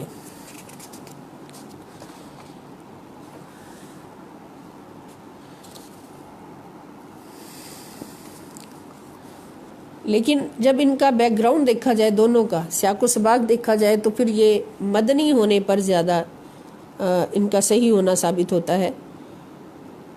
تو پہلے ہم ان کی تلاوت کر کے ترجمہ پڑھتے ہیں۔ بسم اللہ الرحمن الرحیم، سورۃ الفلق۔ قل اعوذ برب الفلق من شر ما خلق ومن شر غاسق اذا وقب ومن شر النفاثات في العقد ومن شر حاسد اذا حسد۔ قل اعوذ برب الناس ملک الناس الہ الناس من شر الوسواس الخناس الذي يوسوس في صدور الناس من الجنة والناس۔ صدق اللہ مولانا العظیم۔ سورۃ فلق جو ہے اس کی آیات 5 ہیں، رکوع 1 ہے، الفاظ اس میں 23 ہیں، حروف 69 ہیں، سجدہ کوئی نہیں، سورت کا نمبر 113 اور نزول مکی یا مدنی، پارہ نمبر 30۔ اور سورہ ناس جو ہے اس میں بھی آیات 6 ہیں، رکوع 1 ہے، الفاظ 20 ہیں، حروف 79 ہیں، سجدہ کوئی نہیں، سورت کا نمبر 114، آخری سورت، دور نزول مکی یا کچھ روایت میں مدنی، پارہ نمبر 30۔ تب ان کا ترجمہ قل، یہ اس پر پوری ڈیفینیشن آپ نے کل سنی ہے۔ قل فعل امر ہے، اس کا مطلب ہے آپ کہہ دیں، آپ عرض کر دیں۔ یہ نبی کریم صلی اللہ تعالیٰ علیہ وآلہ وسلم سے اللہ تعالیٰ کے ارشاد ہے۔ اور کل میں نے عرض کیا تھا کہ حضور صلی اللہ علیہ وسلم فرماتے ہیں کہ قل کہہ کے اللہ پاک میری تربیت فرماتے ہیں، مجھے ادب سکھاتے ہیں۔ رسول اللہ صلی اللہ علیہ وسلم کی تربیت خود اللہ تعالیٰ نے فرمائی ہے، ادب خود اللہ نے سکھائے ہیں۔ تو جہاں بھی ادب سکھانا ہوتا تھا تو قل فرماتے، اعوذ میں پناہ مانگتا ہوں، یعنی اللہ تعالیٰ حضور کو سکھا رہے ہیں کہ آپ اس طرح سے دعا مانگیں۔ اعوذ میں پناہ مانگتا ہوں، یہ واحد متکلم کا صیغہ ہے، بے کے معنی سے، ربی پروردگار سے، رب سے، الفلقی فلک صبح کے رب کی، فلک کے معنی ہوتے ہیں پھاڑنا، صبح کا طلوع ہونا، اور فلک کا ایک مطلب دھماکہ بھی ہوتا ہے، یعنی ایک دھماکہ ہوتا ہے، اور اس کا مطلب پھاڑنا بھی ہے کہ رات کا اندھیرا پھاڑ کے اللہ تعالیٰ صبح کرتے ہیں۔ من سے شری، شر کے معنی برائی، ما جو خلقہ اس نے پیدا کیا، ہر اس چیز کی برائی سے جو اس نے پیدا کی، یعنی آپ یہ عرض کیجئے کہ میں ایک دھماکے سے انتہائی تیزی کے ساتھ کائنات کو وجود میں لانے والے رب کی پناہ مانگتا ہوں۔ یعنی یہ اس کا معنی بھی ہو سکتا ہے، اس کا یہ معنی بھی ہے، اور جو عام ہم پڑھتے ہیں اور سنتے ہیں کہ میں پناہ مانگتا ہوں صبح کے رب کی، اور ہر اس چیز کے شر اور نقصان سے جو اس نے پیدا فرمائی ہے، اس سے پناہ مانگتا ہوں۔ واو اور من سے شرری برائی، غاسق، غاسق کہتے ہیں اندھیری، یعنی سخت اندھیرے والی رات۔ سخت اندھیرے والی کون ہوتی ہے؟ رات ہوتی ہے۔ اذا جب وقبہ وہ چھا جائے، وقبہ چھا جائے، چھا جانا، اور بالخصوص اندھیری رات کے شر سے جب اس کی ظلمت چھا جائے۔ واو اور من سے شرری برائی، حاسد حسد کرنے والا، اذا جب حسدہ اس نے حسد کیا، جب وہ حسد کرے، اور ہر حسد کرنے والے کے شر سے بھی میں پناہ مانگتا ہوں اللہ تعالیٰ کی۔ جب وہ حسد کرے. یعنی اس میں پناہ صرف رب الفلق سے مانگی گئی ہے. اور کن کن چیزوں سے؟ ہر اس چیز کی برائی سے جو اس نے پیدا کی. گویا اللہ پاک کی پیدا کی ہوئی چیزوں میں سے کچھ ایسی ہیں جو نقصان دہ ہیں، انسان کو نقصان پہنچا سکتی ہیں. اور اس دنیا میں آنے کے بعد انسان بھی ایسے ہو گئے کہ جو انسانوں کو نقصان پہنچاتے ہیں. انسان ایسی ایسی تجویزیں تیار کر لیتے ہیں، ایسے ایسے وسائل تیار کر لیتے ہیں جو دوسروں کو نقصان پہنچاتے ہیں. تو اس میں یہ ساری چیزیں آ جائیں گی. پھر رات کی اندھیرے کی شر سے، یعنی ہر برائی جو ہوتی ہے وہ کرنے والا کوشش کرتا ہے کہ رات کے اندھیرے میں کرے. رات کے اندھیرے میں برائیاں بھی ہوتی ہیں، بلائیں بھی ہوتی ہیں، آزمائشیں بھی ہوتی ہیں. تو اس لیے ان سے بھی پناہ مانگنے کا اللہ پاک نے حکم دیا. وَمِن شَرِّ النَّفَّاثَاتِ فِي الْعُقَدِ، یہ درمیان میں آیت ہے. واو اور من سے شرری شر، النفاسات پھونکے مارنے والیاں. نفس کہتے ہیں پھونک مارنا، یعنی اپنے منہ سے پھونک مارنا. فی میں العقد، گرہوں میں. گرہوں میں عقد اس کا مطلب ہے گرے، جس کو گانٹھ کہتے ہیں. گانٹھوں میں پھونکے مارنے والیوں کی شر سے. اور یہ کس لیے مارتی ہیں؟ جادو کرنے کے لیے، اور ہر حسد کرنے والے کی شر سے جب وہ حسد کرے. تو رات کے اندھیرے میں دوسروں کو نقصان پہنچانے کی کوششیں، کوئی ڈاکہ مارتا ہے تو رات کے اندھیرے میں، قتل کرتا ہے رات کے اندھیرے میں، اور کوئی حملہ کسی پہ کرتا ہے رات کے اندھیرے میں.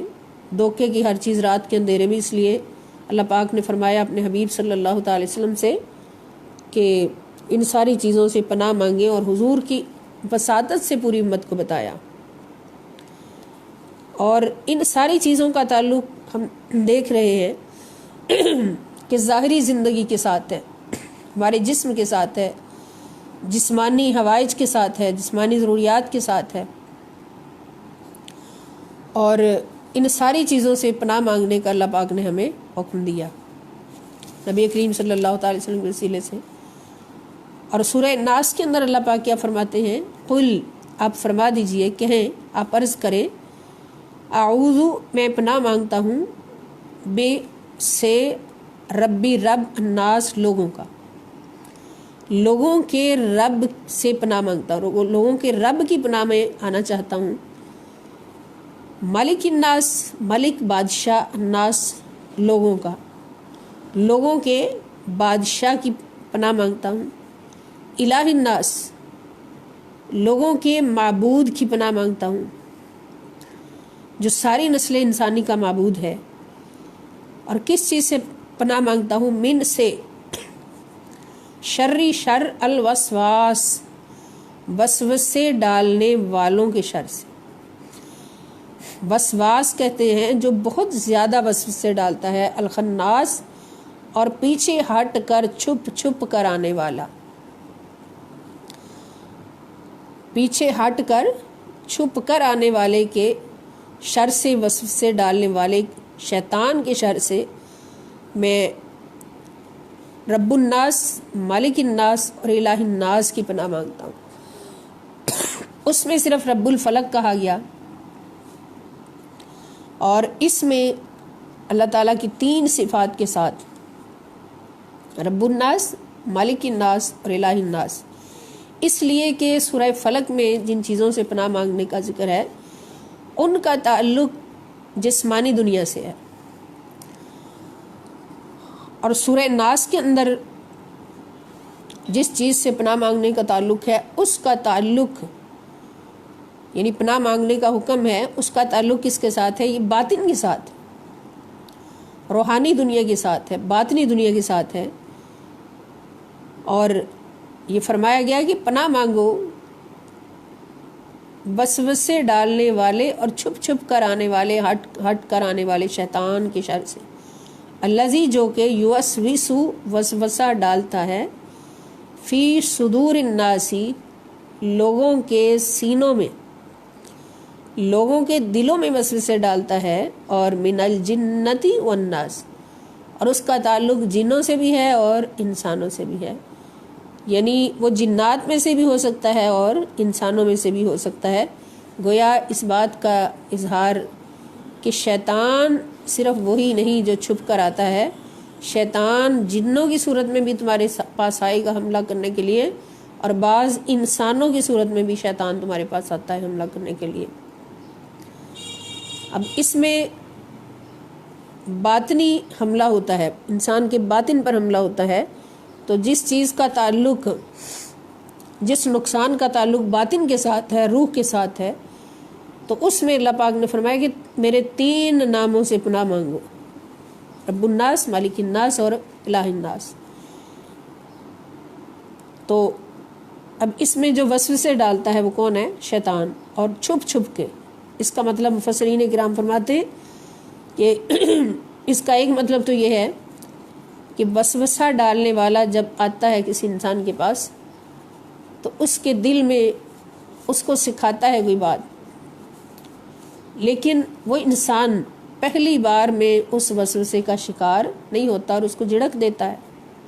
بعض انسان ایسے ہوتے ہیں، جھڑک دیتا ہے اور اس کی بات نہیں مانتا، تو پھر وہ پیچھے ہٹ جاتا ہے، پھر دوبارہ تیاری کے ساتھ پھر آ کے حملہ کرتا ہے، وسوسہ ڈالتا ہے، اور پھر وہ تھوڑا سا ہچکچاتا ہے، نہیں بات مانتا، وہ پھر پیچھے ہٹ جاتا ہے، پھر تیسری بار آتا ہے۔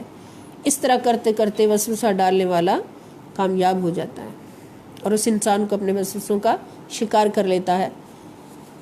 تو اس حل کے لیے اللہ پاک نے ہمیں یہ سورہ ناس دی، سورہ فلق اور سورہ ناس دی، کہ ان وساوس سے بچنا ہے، اپنے باطن کو وسوسوں کی آلائشوں سے پاک رکھنا ہے، تو پھر ان صورتوں کی روز تلاوت کیا کرو۔ اور پھر خناس، چھپ چھپ کر آنے والا، کہ شیطان جب انسان کے دل میں وسوسہ ڈالتا ہے اور انسان فوراً اللہ کے ذکر میں مصروف ہو جاتا ہے، جو انسان فوراً اللہ کے ذکر میں مصروف ہو جاتا ہے تو شیطان فوراً پیچھے ہٹ کر چھپ جاتا ہے، کونے میں چھپ جاتا ہے اور دیکھتا رہتا ہے، پھر طاق میں بیٹھا رہتا ہے کہ کب موقع ملے یہ اللہ کا ذکر چھوڑے تو پھر میں اس پہ حملہ کروں۔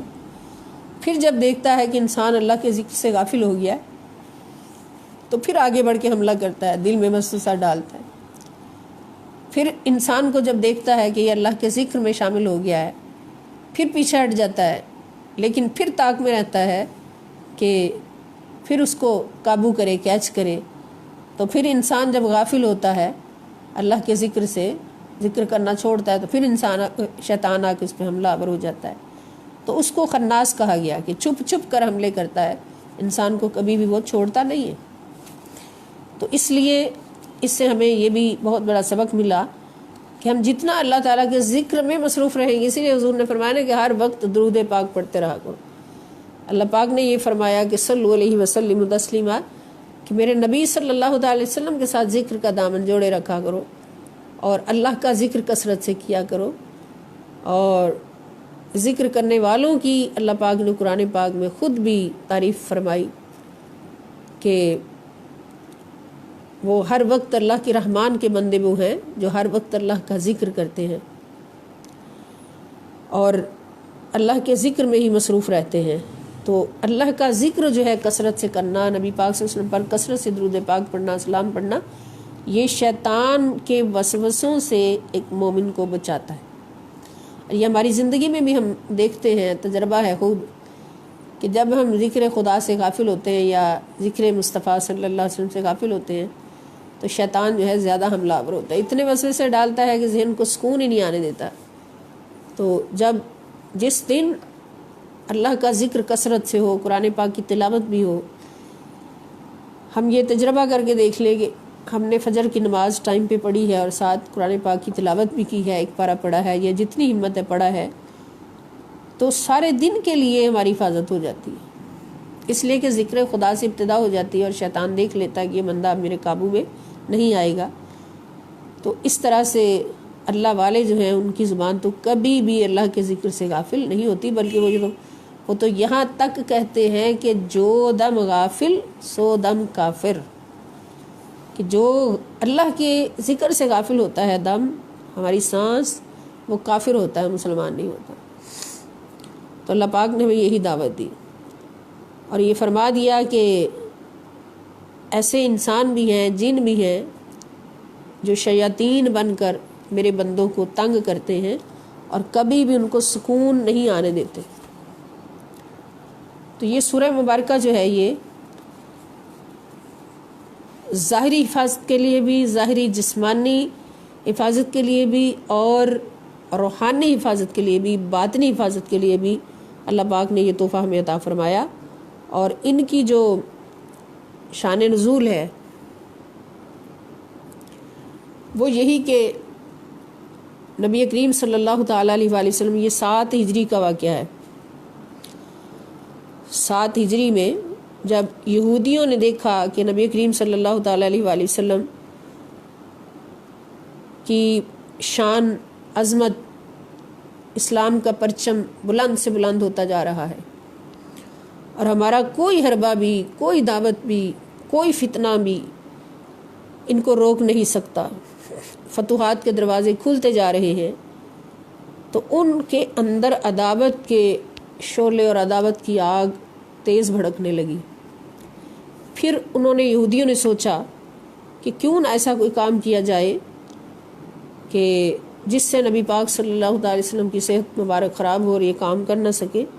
تو یہ 7 ہجری کا واقعہ ہے۔ 7 ہجری مدینہ پاک کی زندگی ہے، اس لیے ہم اس بات پر یقین کرتے ہیں یہ سورت مبارکہ جو ہیں دونوں یہ مدنی ہیں۔ تو جب حدیبیہ سے حضور صلی اللہ علیہ وسلم بخیریت واپس تشریف لائے حدیبیہ کے مقام سے، تو خیبر کے یہودیوں کا ایک وفد مدینہ کے ایک مشہور جادوگر سے ملا جس کا نام تھا لبید بن عاصم۔ اس کے پاس آیا اور آ کے انہوں نے اپنا دکھڑا بیان کیا کہ وہ یہودی تھا، لبید بن عاصم جادوگر تھا، اس کی بیٹیاں بھی جادوگرنیاں تھیں۔ ان کے پاس وہ وفد آیا اور انہیں دکھڑا بیان کیا کہ ہم نے اپنے پورے زور لگا لیے لیکن محمد صلی اللہ علیہ وآلہ وسلم کی شان گھٹتی نہیں، ہمارا کوئی اثر نہیں ہو رہا، بلکہ ان کا کام جو ہے، ان کا مشن جو ہے وہ بڑھتا جا رہا ہے انقلاب کی طرف، ہم ناکام ہیں، تو کچھ ایسا کرو۔ تو اس نے پھر کہا کہ اب ہم ان پر جادو کرتے ہیں، اور جادو کے لیے ایک یہودی لڑکا حضور صلی اللہ علیہ وسلم کی خدمت میں رہا کرتا تھا، تو اس کو انہوں نے ورگلایا، کچھ دیا دلایا، اور اس کے ذریعے سے حضور علیہ السلام کی کنگھی مبارک کا ایک ٹکڑا اور چند موئے مبارک، حضور صلی اللہ علیہ وسلم کے بال مبارک منگوا لیے۔ اور ان چیزوں پر اس نے بھی اور اس کی بیٹیوں نے بھی، جو اس فن میں بہت ماہر تھیں، انہوں نے جادو کیا، اور ان چیزوں کو نر کھجور کے خوشے کے غلاف میں رکھ کر، بنی زریق کا ایک کنواں تھا جہاں وہ رہتا تھا شخص جادوگر، اس کنویں کی تہ میں ایک پتھر کے نیچے دبا دیا، اس کے اوپر جادو کیا، 11 گانٹیں دی، 11 سوئیاں لگائیں، اور اس کنویں کا نام زیروان تھا، اس کنویں کا نام زیروان، اس کے اندر دبا دیا۔ اب 6 ماہ گزرنے کے بعد اس کے اثرات نبی کریم صلی اللہ تعالی وسلم کی ذات والا صفات پر ظاہر ہوئے، تو حضور علیہ السلام کو 40 دن زیادہ تکلیف آئی، ان 6 ماہ کے اندر جب ظاہر ہوئے تو 40 دن، اور اس میں سے بھی آخری 3 دن بہت زیادہ تکلیف دے تھے کہ حضور علیہ السلام کو کیا محسوس ہوتا تھا کہ حضور کی طبیعت مبارک گھٹنے لگی، نکاہت بڑھنے لگی، یعنی کمزوری بڑھنے لگی، لیکن بظاہر اس کی کوئی وجہ معلوم نہیں ہوتی تھی کہ تکلیف کیا ہے۔ اور دوسرے یہ کہ ایسا کام جو نہیں کیا ہوتا تو حضور صلی اللہ علیہ وسلم اس کو خیال کرتے کہ یہ ہو گیا ہے، یعنی اتنا تھوڑا سا اثر ہوا، لیکن اس بات کا اثر حضور علیہ السلام کی جو ڈیوٹیاں تھیں، فرائض نبوت تھے، فرائض رسالت تھے، اور مملکت اسلامیہ کے استحکام اور توسیع کے لیے جو کام حضور صلی اللہ علیہ وسلم فرما رہے تھے، اور عبادات تھیں، ان میں کوئی معاملات تھے، کسی میں بھی کوئی فرق نہیں آ رہا تھا، کیونکہ ان میں فرق آنا تو پھر حضور علیہ السلام کے اندر نقص کا پیدا ہونا تھا، اور حضور علیہ السلام کی ذات ہر نقص سے پاک ہے۔ ذالک الکتاب لا ریب فیہ۔ اور حضور کی حفاظت کا ذمہ بھی خود اللہ پاک نے لیا۔ تو یہ چونکہ جادو کا اثر تھا، بہت سخت جادو کا اثر تھا، تو اتنا اثر ہوا کہ حضور علیہ السلام کی طبیعت مبارکہ میں نکاہت آئی، اور جو کام نہیں کیا ہوتا تھا حضور کے ذہن میں آتا کہ یہ کر لیا ہے۔ جب یہ تکلیف زیادہ بڑھی تو حضور علیہ السلام نے ایک رات دعا کے لیے ہاتھ اٹھائے، اور دعا کرتے کرتے حضور صلی اللہ تعالی علیہ وآلہ وسلم نیند میں تشریف لے گئے، سو گئے۔ تو خواب کے اندر اللہ تعالیٰ نے حضور علیہ السلام کو اس بات سے آگاہ فرما دیا، اور وہ کس طرح کہ حضور علیہ السلام نے حضرت عائشہ صدیقہ رضی اللہ تعالیٰ عنہ کو یہ خواب سنایا کہ اے عائشہ، میں نے اپنے رب سے جس بات کے بارے میں دریافت کیا تھا، میرے خدا نے مجھے اس کے متعلق بتا دیا ہے۔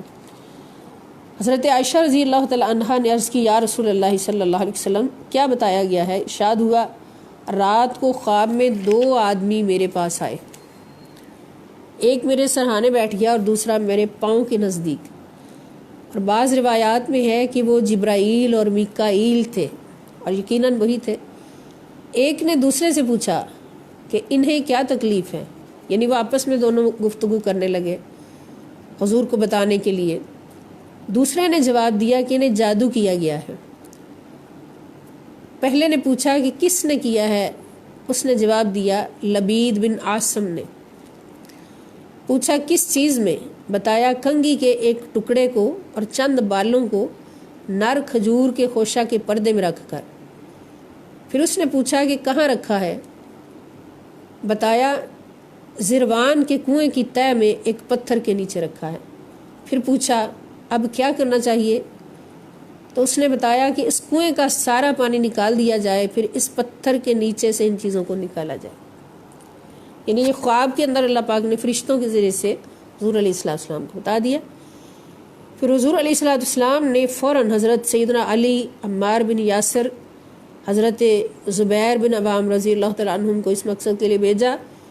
انہوں نے وہ کنواں تلاش کیا، اس کے اندر جتنا پانی تھا وہ نکالا، اس کو خشک کیا، اور اس میں سے وہ پتھر اٹھایا تو اندر وہ غلاف پڑا ہوا تھا۔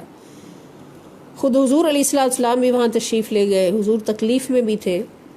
وہ غلاف نکالا، اسے کھولا تو اس کے اندر کنگھی کا ایک ٹکڑا، چند بال جو تانت کے ایک ٹکڑے میں بندھے ہوئے تھے، اور اس تانت میں 11 گرہیں لگی ہوئی تھی اور 11 سوئیاں اس کے اندر تھیں۔ اسی اثناء میں حضرت جبرائیل علیہ السلام حاضر ہوئے اور یہ 2 صورتیں پڑھ کر سنائی، یعنی اس وقت یہ صورتیں نازل ہوئی، اور عرض کیا کہ آپ ان صورتوں کی ایک ایک آیت پڑھتے جائیں اور ایک ایک گرہ کھولتے جائیں اور ایک ایک سوئی نکالتے جائیں۔ چنانچہ دونوں صورتوں کی 11 آیتیں پڑھی گئی اور ان کی تلاوت سے 11 گرہیں کھلی اور ساری سوئیاں نکل گئی۔ اس طرح حضور علیہ السلام کی طبیعت مبارکہ حشاش بشاش ہو گئی اور جادو کا سارا اثر ختم ہو گیا۔ تو پھر صحابہ نے عرض کی، حضور یا رسول اللہ صلی اللہ علیہ وسلم، آپ ہمیں اجازت عطا فرمائیں تو ہم اس خبیث کا سر قلم کر دیں، کیونکہ گستاخ رسول کی سزا موت ہے۔ تو حضرت سید عالم صلی اللہ تعالی وسلم نے ارشاد فرمایا کہ میرے صحابیوں، اما انا فقد شفانی اللہ واکرہ ان اثیر علی الناس شرا، کہ جہاں تک میرا تعلق ہے میرے رب نے مجھے شفا عطا فرما دی ہے، میں اپنے لیے لوگوں میں فتنے کی آگ بھڑکانا نہیں چاہتا۔ یعنی حضور اپنی ذات کا بدلہ خود نہیں لیتے۔ اور اگر کوئی یہ سوچے کہ حضور نے اپنی ذات، یہ بھی کسی دوست سے سنا تھا کہ جب حضور علیہ السلام خود فرماتے ہیں کہ میں اپنی ذات کا بدلہ نہیں لیتا، تو پھر ہم کیوں کسی کو اس بدلے میں مارے یا اس کے ساتھ برا کریں کہ جو حضور علیہ السلام کی گستاخی کرے؟ تو اس کا جواب یہی ہے کہ حضور رحمت للعالمین ہے، اللہ کا حکم ہے کہ آپ نے کسی سے بدلہ نہیں لینا، آپ کی شانوں میں گستاخیاں کرنے والے کا بدلہ میں خود لیتا ہوں۔ تو حضور کی گستاخی کرنے والے کا بدلہ لینا حضور کی سنت نہیں، حضور تو کبھی بھی کسی سے بدلہ نہیں لیتے۔ یہ سنت اللہ تعالیٰ کی ہے، اور یہ سنت کسی اور کے لیے نہیں، یہ خوش نصیب مومنین کے لیے ہے، صالحین کے لیے ہے، اولیاء کے لیے ہے، صحابہ کے لیے ہے، کہ صحابہ اکرام قربان ہو جاتے تھے کہ اگر کوئی حضور کی گستاخی کرتا تو اپنی جان قربان کرنے کے لیے بھی تیار ہو جاتے تھے۔ اور میں نے عرض کیا تھا کہ حضرت عمر رضی اللہ تعالیٰ عنہ کی تلوار اس کا فیصلہ کرتی ہے جو نبی پاک صلی اللہ علیہ وسلم کے فیصلے کو منظور نہیں کرتا۔ تو حضور نے بدلہ نہیں لیا، کیونکہ حضور رحمت للعالمین ہے صلی اللہ تعالیٰ علیہ وآلہ وسلم، اور اپنی خاطر حضور کسی کو قتل نہیں کرواتے۔ تو اس طرح سے پھر حضور صلی اللہ تعالیٰ علیہ وآلہ وسلم سے جادو کا اثر ختم ہو گیا، اور اس سے ہمیں یہ سنت مل گئی۔ اور حضور علیہ السلام نے فرمایا ہے کہ یہ دونوں صورتیں اور حضور کی سنتیں، صحابہ کرام سے یہ روایات ہیں کہ رات کو سوتے وقت نبی کریم صلی اللہ تعالیٰ علیہ وآلہ وسلم آخری تینوں صورتیں، تینوں کل شریف پڑھ کر اپنے ہاتھوں پہ پھونک مار کے اپنے پورے جسم پہ پھیر لیا کرتے تھے، اور یہی حکم حضور علیہ السلام نے ہم سب کو دیا کہ یہ تینوں صورتیں رات کو پڑھ کر اپنے ہاتھوں پہ پھونک مار کے اپنے جسم پہ پھیر لیا کریں، اور جو ایسا نہیں کرتا وہ رسک لیتا ہے یعنی اس سے جسم سے تمام اثرات جو ہے وہ ختم ہو جاتے۔ تو اس سے ہمیں دم کا پہلو بھی مل جاتا ہے کہ دم کرنا بعض لوگ کہتے ہیں جائز نہیں ہے، تو دم تو اللہ تعالیٰ نے نبی پاک صلی اللہ علیہ وسلم کو حکم دیا کہ ان صورتوں کا دم اپنے اوپر کرے۔ اب وہ گانٹھ کھولتے جا رہے تھے اور ایک آیت پڑھ کے حضرت علی رضی اللہ تعالیٰ عنہ پھونک مارتے جا رہے تھے، تو نبی کریم صلی اللہ تعالی وسلم کا سارا تکلیف جو تھی وہ دور ہو گئی۔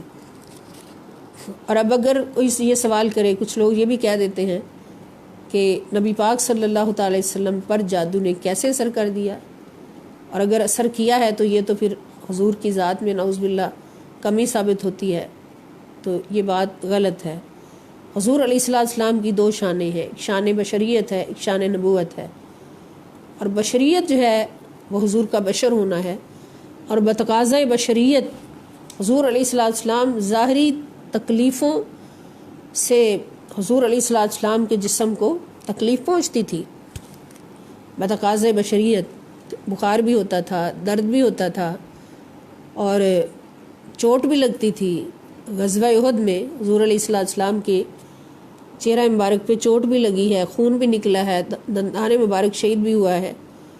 تو یہ سارے عوارض جو ہیں یہ بتقاضۂ بشریت ہیں، اور بتقاضۂ نبوت جو ہے اس میں یہ باتیں نہیں ہیں۔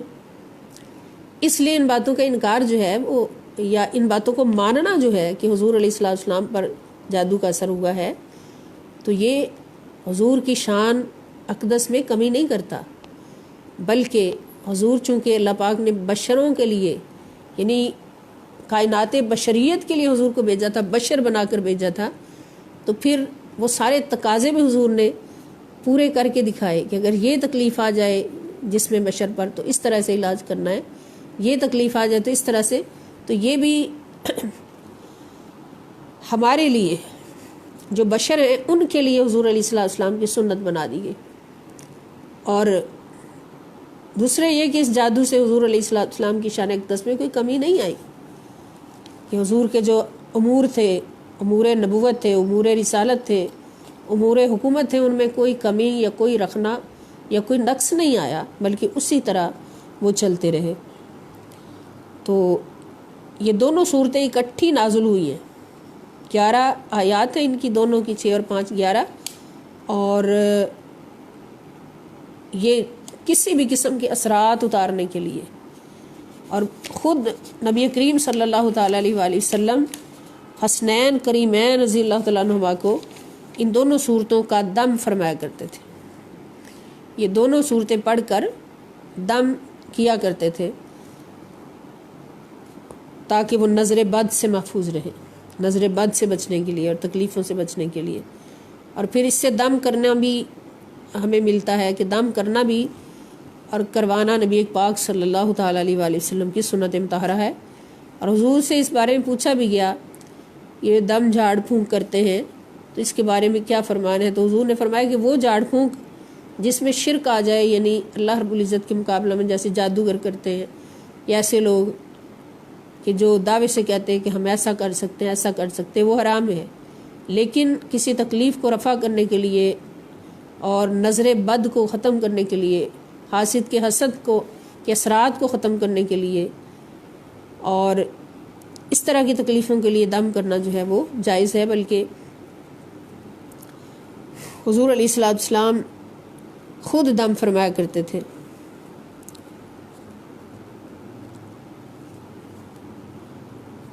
اس میں ایک حدیث شریف ہے، ام المومنین حضرت حفصہ رضی اللہ تعالیٰ عنہ سے مروی ہے کہ ایک دن نبی کریم صلی اللہ تعالیٰ علیہ وآلہ وسلم میرے حجرہ میں تشریف لائے، میرے پاس شفا نامی ایک خاتون بیٹھی تھی، شفا اس کا نام تھا، جو نملہ کا دم کیا کرتی تھی، یعنی زباب شہد کی مکھی اگر ڈنگ مار جائے تو اس کا دم کیا کرتی تھی۔ حضور صلی اللہ علیہ وسلم فرمایا شفا یہ دم حفصہ کو بھی سکھا دو، سبحان اللہ، یعنی آپ نے اس سے فرمایا کہ یہ دم حفصہ کو بھی سکھا دو۔ اور یہ کس لیے فرمایا؟ تاکہ پتہ چل جائے عوام کو، انسانوں کو، دنیا کو کہ دم کرنا جو ہے یہ حرام نہیں ہے، جائز ہے۔ خود شفا بنت عبداللہ کہتی ہیں کہ مجھے حضور صلی اللہ علیہ وسلم فرمایا کہ تم نے حفصہ کو جس طرح لکھنا پڑھنا سکھایا ہے نملہ کا دم بھی سکھا دو، یعنی نملہ کا شہد کی مکھی کاٹ جائے تو اس کا دم بھی کو سکھا دو۔ اور کچھ لوگوں نے حضور علیہ الصلوۃ والسلام سے پوچھا کہ ہم دم کر لیتے ہیں تو کیا یہ غلط تو نہیں ہے؟ تو حضور نے فرمایا کون سا دم کرتے ہو؟ حضور نے ان سے سن کے فرمایا کہ نہیں، یہ دم غلط نہیں ہے، وہ دم غلط ہے جس میں شرک کی بات آ جائے۔ تو اسی طرح حضور علیہ الصلوۃ والسلام نے کئی صحابہ کو حکم دیا دم کرنے کا۔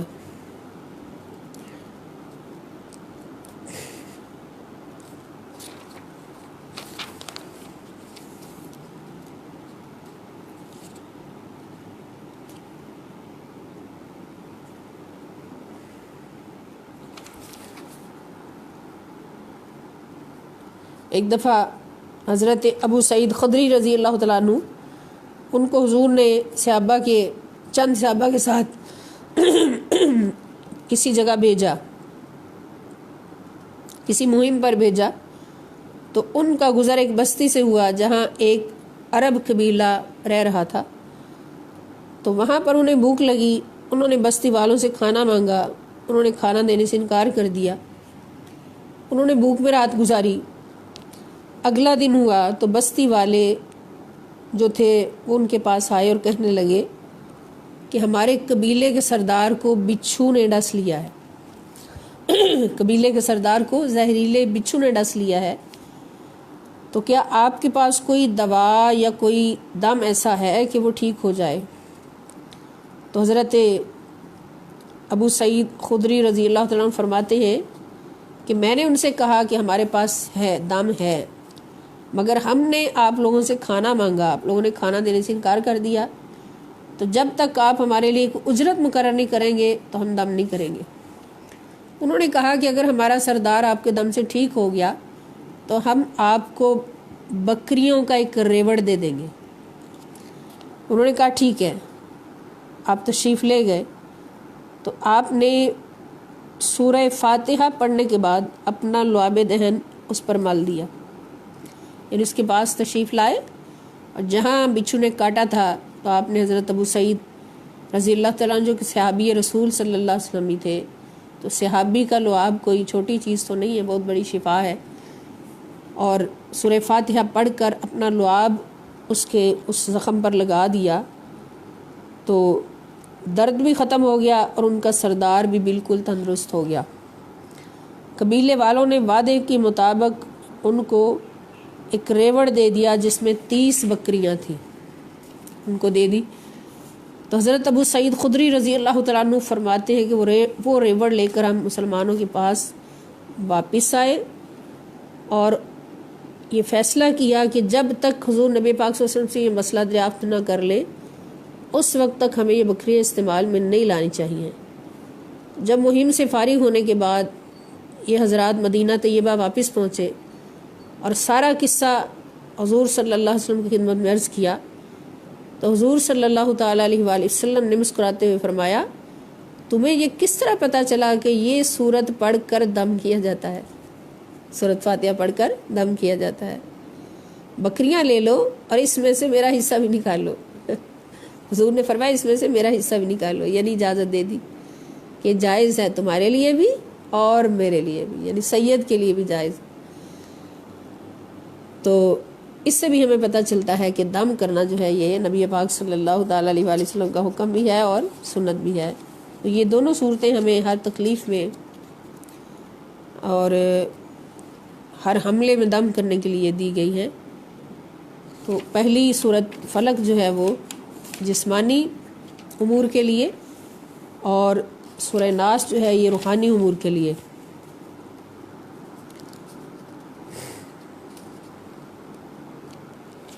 اور اس بات کی حقیقت بھی سامنے آ جاتی ہے کہ یہ جادو اور اس طرح کے اثرات جو ہیں وہ حقیقت ہیں، اور کرنے والے کرتے ہیں۔ وہ جن بھی ہو سکتے ہیں، وہ انسان بھی ہو سکتے ہیں، اور ان کے اثرات بھی ہوتے ہیں۔ جب نبی کریم صلی اللہ تعالی وسلم پر اثر ہو گیا تو پھر ہم کون ہیں؟ ہمارے اوپر بھی اثرات ہوتے ہیں، اور جب اثرات ہوتے ہیں تو پھر ان کو دفع کرنے کے لیے، ختم کرنے کے لیے ہمیں نورانی علم کے ذریعے اور دم کے ذریعے ہمیں قرآن کریم کی طرف رجوع کرنا ہوتا ہے، کہیں اور نہیں۔ قرآن کریم کی طرف رجوع کریں اور سنت رسول صلی اللہ تعالیٰ علیہ وآلہ وسلم کی طرف رجوع کریں، اور کسی غلط کاموں میں نہ پڑیں۔ اللہ پاک ہم کو توفیق عطا فرمائے۔ اب ہمارا چوتھا پورشن جو ہے وہ سورہ مومنون کی آخری آیات ہیں۔ آج انشاءاللہ تعالی ہم ان کا ترجمہ پڑھ کے ختم کر لیتے ہیں، اور کل انشاءاللہ الکریم ہم سورہ حجرات شروع کریں گے، سورۃ الحجرات، اس کے لیے تیاری کر لیں۔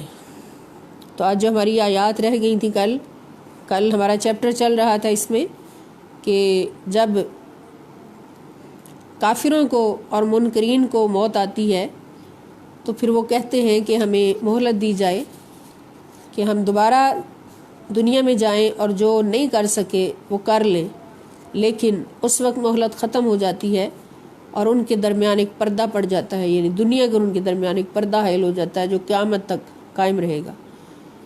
فَإِذَا پس جب نفخا پھونکا جائے گا، فی الصوری سور میں، سور ایک وہ بگل ہوگا جو قیامت کے دن بجے گا۔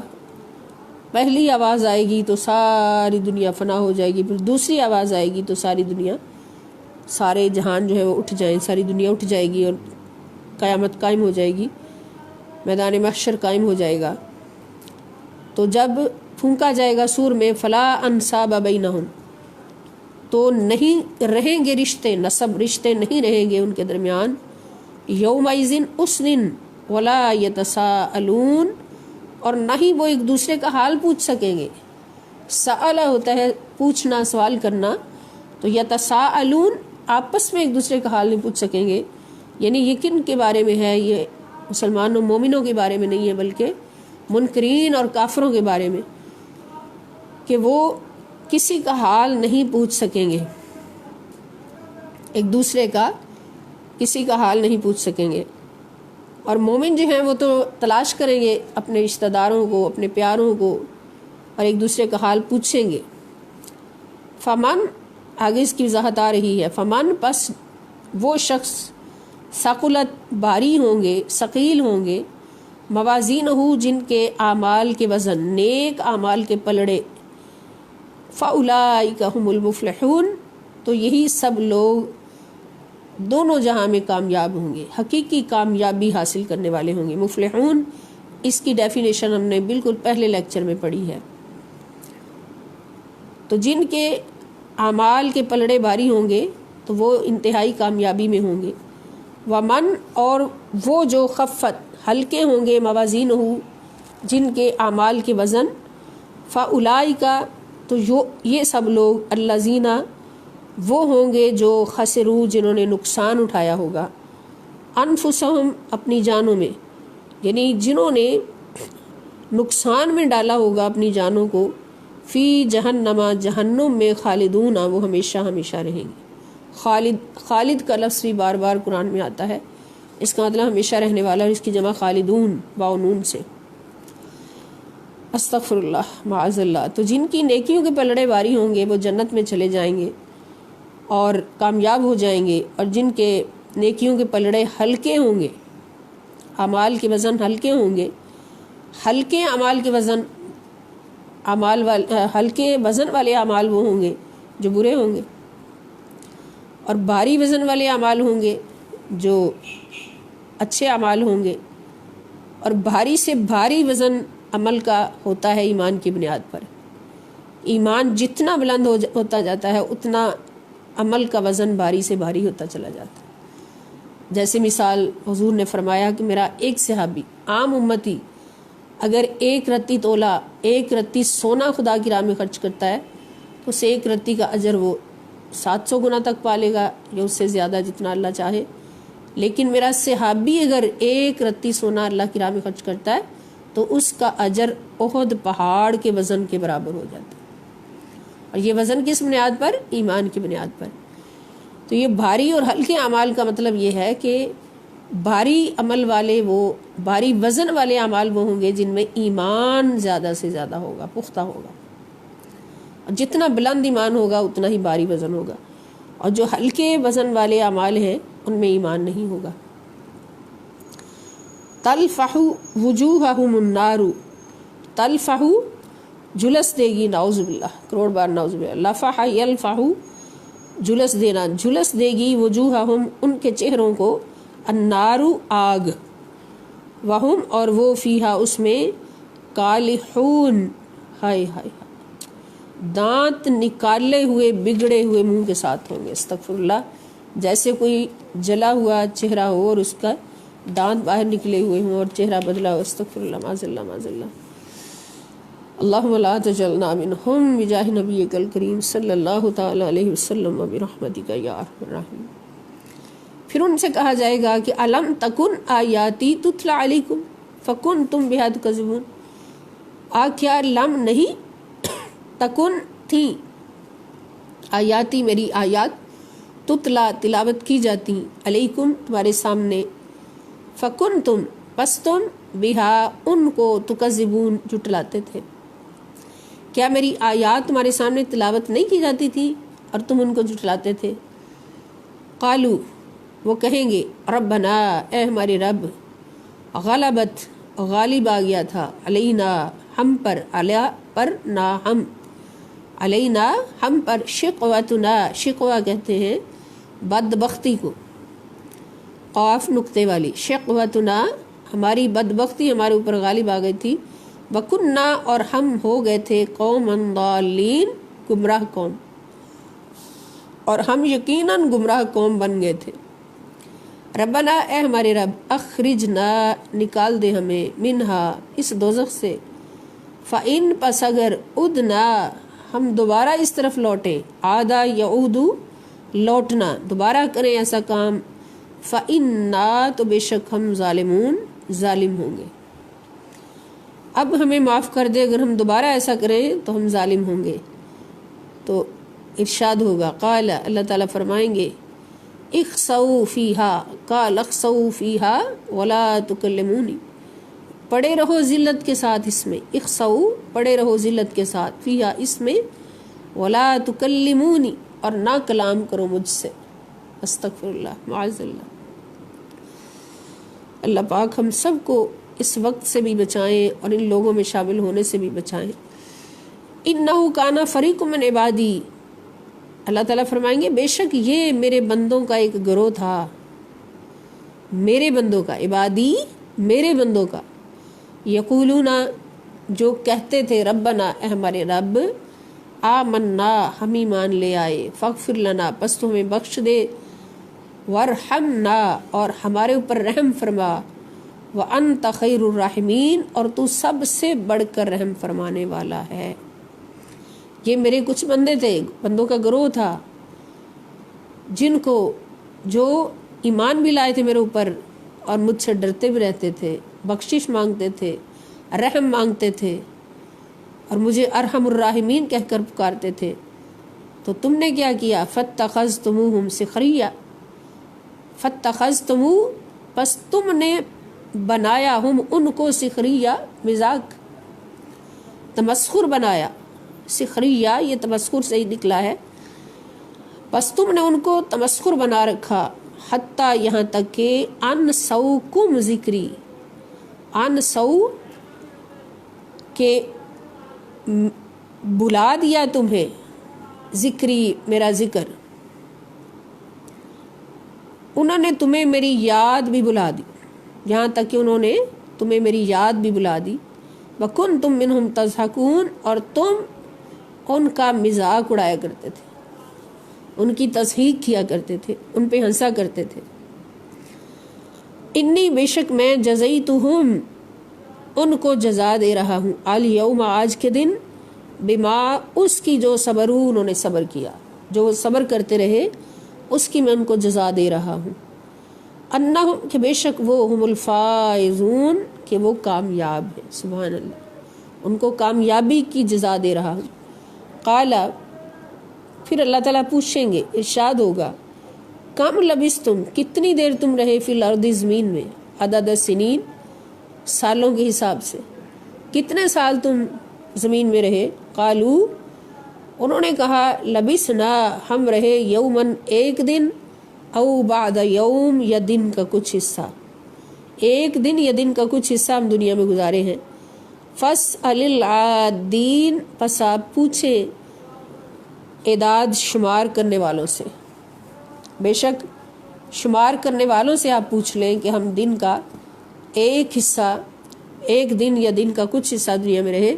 قالا، تو اللہ تعالیٰ فرمائیں گے، ان لبثتم الا قلیلا لو انکم کنتم تعلمون، نہیں رہے تم مگر بہت تھوڑا عرصہ، ان نہیں لبثتم، تم رہے، الا مگر، قلیلا بہت تھوڑا عرصہ رہے، لو انکم کنتم تعلمون، کاش کہ تم اس بات کو سمجھ جاتے، جان جاتے کہ دنیا کی زندگی کتنی ہے، 100 سال بھی گزار لو تو مرنے کے بعد بندہ کہے گا کہ میں نے ایک دن یا دن کا کچھ حصہ گزارا ہے۔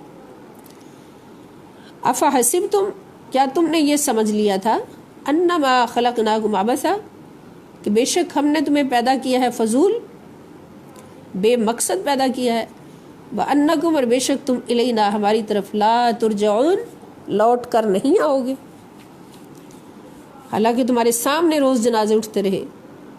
فتعال اللہ الملک الحق، فتعالی، پس بلند و برتر ہے، اللہ، اللہ تعالی، الملک الحق، جو بادشاہ ہے سچا، جو حقیقی بادشاہ ہے، لا الہ الا ہوا، نہیں کوئی معبود سوائے اس کے، رب العرش الکریم، وہ عرش کریم کا رب ہے، وہ عظمتوں والے، بزرگی والے، عزت والے عرش کا رب ہے۔ ومن یدعو مع اللہ الہا آخر، ومن، اور جو، یدعو پکارتا ہے، مع اللہ، اللہ کے ساتھ، الہا آخر، کوئی دوسرا معبود، لا برہان لہو بہی، لا نہیں برہانہ کوئی دلیل، لہو اس کے پاس، بہی اس کی، فإنما، تو بے شک، حسابہ اس کا حساب، عند ربہ اس کے رب کے پاس ہے، انہ بے شک، لا یفلح الکافرون، کافر کبھی فلاح نہیں پائیں گے، بے شک کافر کبھی فلاح نہیں پائیں گے۔ وقل، اور آپ کہیے، عرض کیجئے، رب اغفر وارحم وانت خیر الراحمین، ربی، اے میرے رب، اغفر، تو بخش دے ہمیں، ورحم، اور رحم فرما ہم پر، وانت خیر الراحمین، اور تو سب سے بڑھ کر رحم فرمانے والا ہے۔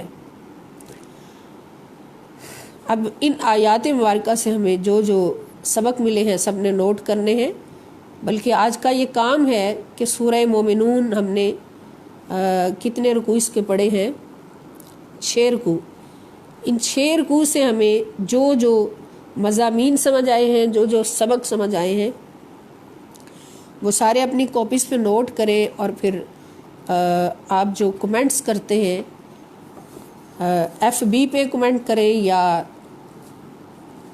واٹس ایپ گروپ میں، الہدایہ قرآن کلاس کے گروپ میں کمنٹ کر کے بتائیں کہ آپ کو اس پوری سورہ مبارکہ سے کیا کیا سبق ملے ہیں، کیا کیا درس ملے ہیں۔ اللہ پاک ہمیں سمجھنے کی توفیق عطا فرمائے۔ اور کل انشاءاللہ ہم سورہ حجرات کو پڑھیں گے، تو اس کی تیاری کر کے آئیں۔ اللہ پاک ہم سب کا حامی و ناصر ہو، ایمان کامل سے جینا، ایمان کامل پہ مرنا ہمیں نصیب فرمائے۔ رب ارحمہما کما ربیانی صغیرا، اللہم نور قلوبنا بانوار القرآن الکریم والاحادیث النبویہ صلی اللہ علیہ وسلم۔ ربنا تقبل منا انک انت السمیع العلیم وتب علینا انک انت التواب الرحیم۔ فصلی اللہ تعالی علی خیر خلقہ ونور عرشہ وزینت فرشہ سیدنا و مولانا محمد وعلی آلہ واصحابہ اجمعین برحمتک یا ارحم الراحمین۔ والسلام علیکم ورحمۃ اللہ وبرکاتہ وإلی اللقاء ان شاء اللہ تعالی۔